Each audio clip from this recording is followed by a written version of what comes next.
Hi, this is Dr. Paul. We're talking with Dr. Garrett Bode, chiropractic physician in Oldsmar, Florida, and we're talking about some of the common causes of carpal tunnel. What causes carpal tunnel? So, Dr. Bode, you treat carpal tunnel in your office, don't you? Absolutely.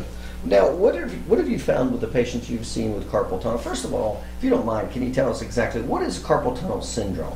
Carpal tunnel syndrome is something that patients typically acquire from an overuse type of injury, either from sitting at a typewriter too long or, in my mother's case, swinging a golf club too many times in one day.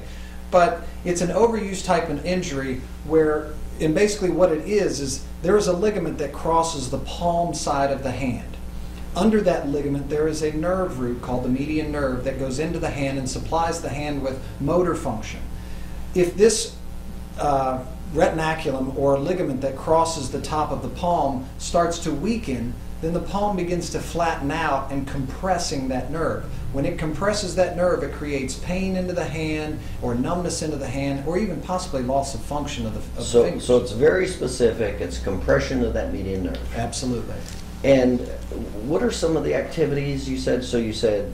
some of the common causes, typically the most common is we see are patients who, because in our society today we see it so much, are patients that work on computers for long periods of time every day. People who are constantly typing on a computer, who don't have maybe their board of their computer in the right position, causing an irritation to that median nerve.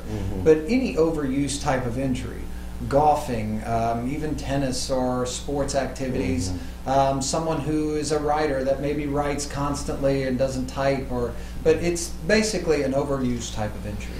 Okay, and if you don't mind, let's talk about what can be done for that. So let's say it's compression of the median nerve, you got inflammation. What can be done for that? There's a couple of different therapies you can do. First and foremost, the thing that I always do for my patients is try to re-strengthen this retinaculum area over this median nerve, because the purpose of that ligament is to kind of cup the hand or create a tunnel there for that nerve to move under. So by re-strengthening that and recreating that, you can cause that cupping to form back in there and alleviate the symptom. So that relieves some of the pressure on the median nerve? Absolutely.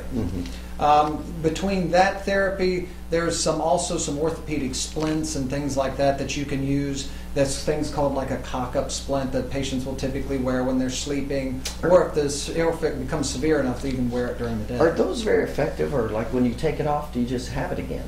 You know, typically they'll help to give some relief, but most of the time the relief you get is while you're wearing the splint. Right. And once it comes back off, it's not addressing the root cause of the problem, it's just alleviating a symptom. It's very similar to saying, gosh, you know, I have pain in my hand because I have a nail sticking in it, and let me take 3 aspirin. Boy, my hand doesn't hurt so bad. But it doesn't take the knife out of the nail out of your hand. Right, that makes sense. Now, what are some of the other therapies you would use? So you would strengthen the muscles. What else would you use? You can use some ice therapy as well. You can use some ultrasound to help alleviate. What's that do? What's ultrasound do? Ultrasound, basically, it's a way of using sound waves in a not in a diagnostic way, but in a therapeutic way.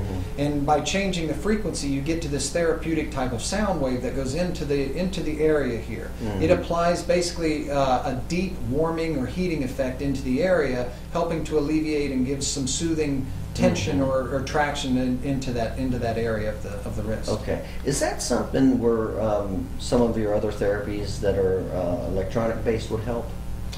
It can, especially something like electric muscle stem or things like that, where you can actually kind of block some of that pain by a neurological block pain, if you will, just by using some of those types of therapies as well. Okay.